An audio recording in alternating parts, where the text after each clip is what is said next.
How many times have you typed out a message to someone, stared at it for hours, and then deleted it? You told yourself you were being strong, but inside you were falling apart. Let me ask you something else. When was the last time you hit send and immediately felt sick to your stomach? When was the last time you checked your phone 50 times in an hour, hoping to see their name appear? When was the last time you convinced yourself that one more text would change everything, and then watched it go ignored again? I know what you are going through, and I need you to hear this. Everything you are doing right now is making it worse, not because you are weak, not because you do not love enough, but because you have been trapped in a cycle that was never designed to give you what you actually need. And the hardest part, you already know it in your gut. You already feel it. That voice in the back of your head that whispers, "This is not working." That feeling in your chest that says, "Something has to change." You have been ignoring it, because ignoring it feels safer than facing it. But today, we are going to stop ignoring it. Today, I am going to show you exactly why you keep reaching out. I am going to break down what is happening inside your mind when you see their name appear, or when you do not see it. I am going to explain the psychological trap that has kept you stuck for days, weeks, maybe even months. And most importantly, I am going to give you the power to break free. Here is what most people will not tell you. Every time you send that message, you are not building a bridge. You are building a prison. And you are the one locking yourself inside it. Why? Because the person on the other end of that message, they are not confused. They are not busy. They are not good with their phone. They know exactly what they are doing. They know exactly how it makes you feel when they disappear. And they are comfortable with it, not because they are cruel, but because their mind works differently than yours. And once you understand how their mind works, you will finally understand why you have been suffering. And once you understand that, you will finally be able to stop. This is not about them anymore. This is about you. It is about the part of you that believes you have to chase to be worthy. The part of you that thinks if you just say the right words, if you just wait long enough, if you just prove how much you care, they will finally see your value. That part of you has been lying to you, and I am going to prove it. But here is the deal. If you are still with me right now, I need you to promise yourself something. Promise yourself that you will watch this entire video.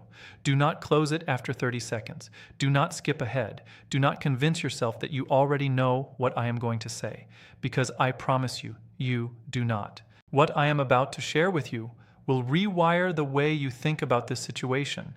It will change the way you see yourself, and by the end of this video, you will feel something you have not felt in a long time. You will feel free, not because they came back, not because they finally sent that text, but because you stopped giving them the power to control how you feel. That is the reward for watching until the end. That is the gift I am going to give you today. So stay with me, put your phone down, and let us break this cycle together. Let us start with the truth you have been avoiding.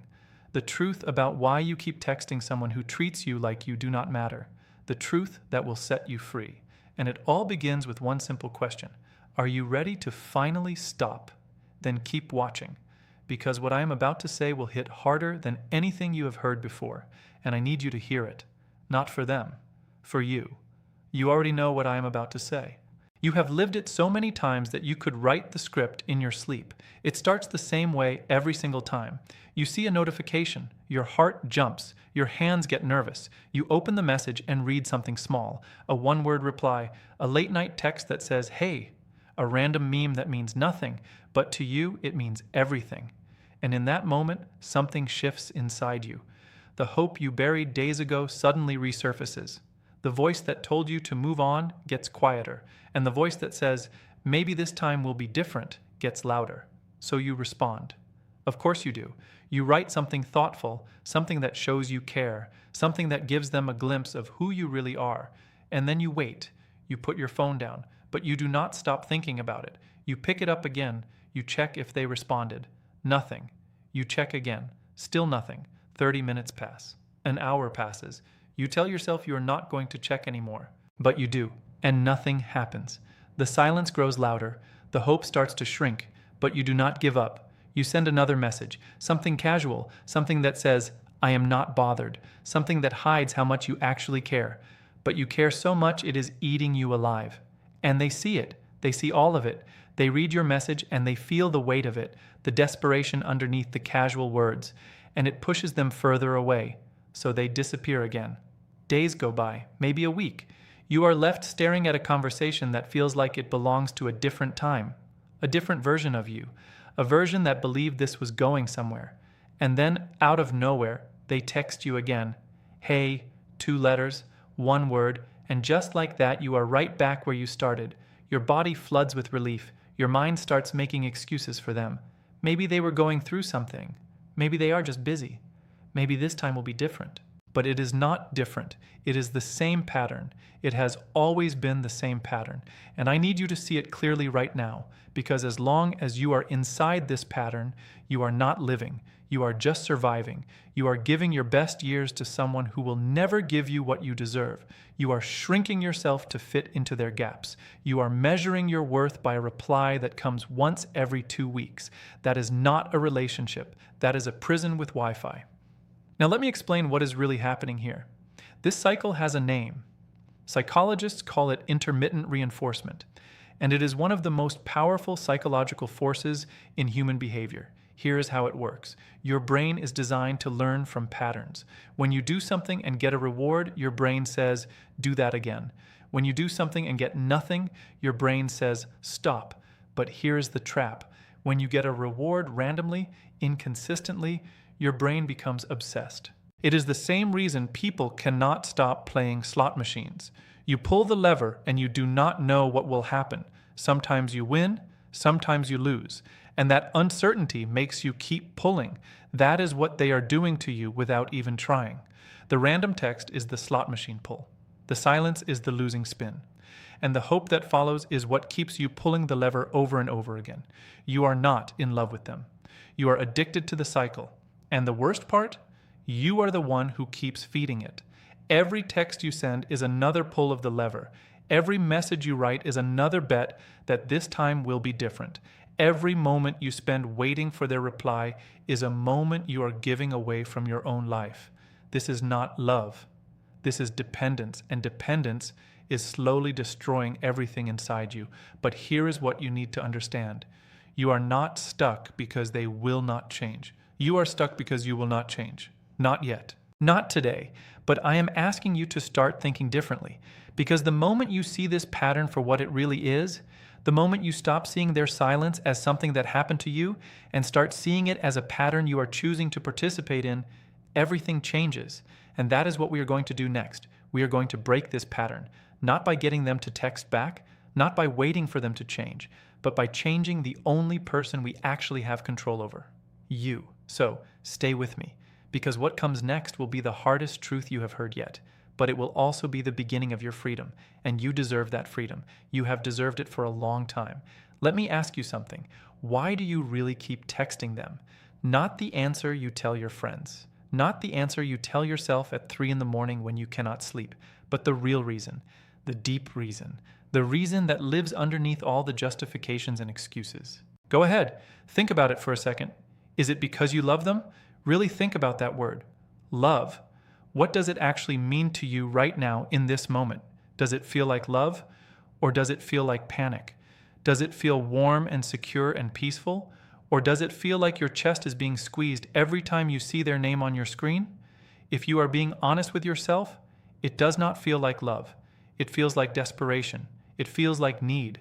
It feels like if you stop reaching out, something terrible will happen. And I need you to understand what that terrible thing actually is. It is not that you will lose them. It is that you will lose the hope.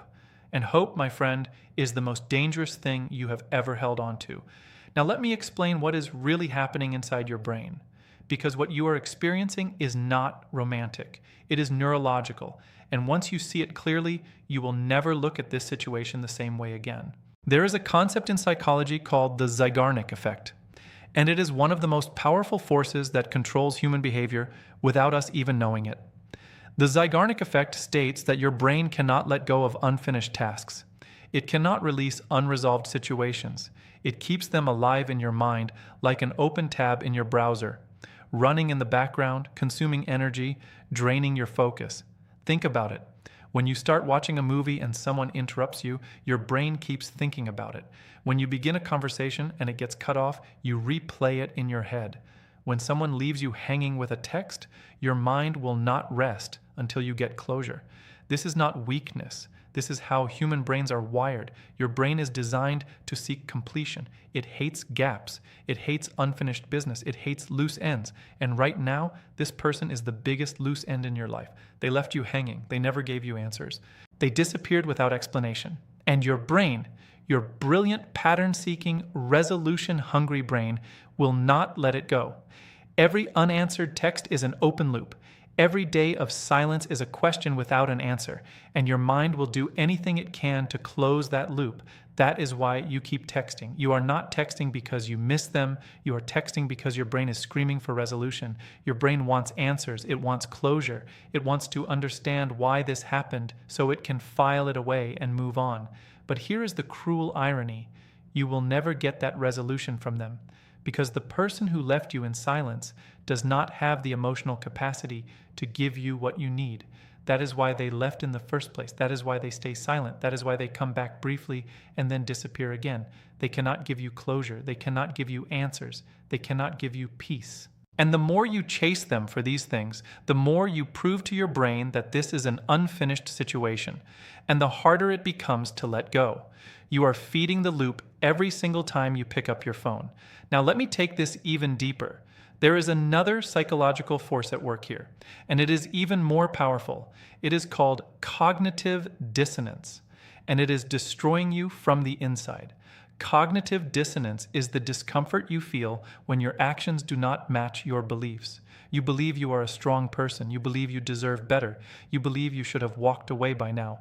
But your actions say something completely different. Every time you send a text, you are going against what you know is true. You are ignoring your own wisdom. You are betraying yourself. And that creates a deep, gnawing discomfort inside you. A discomfort that does not go away. It just hides and grows. So what do? You try to resolve the dissonance by telling yourself new stories. Maybe they are going through something. Maybe I should give them another chance. Maybe I am being too harsh. These stories are not true, but they make the dissonance feel smaller.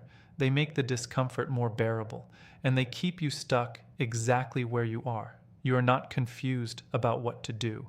You know exactly what to do, but admitting that means admitting that you have been wrong about this for a long time.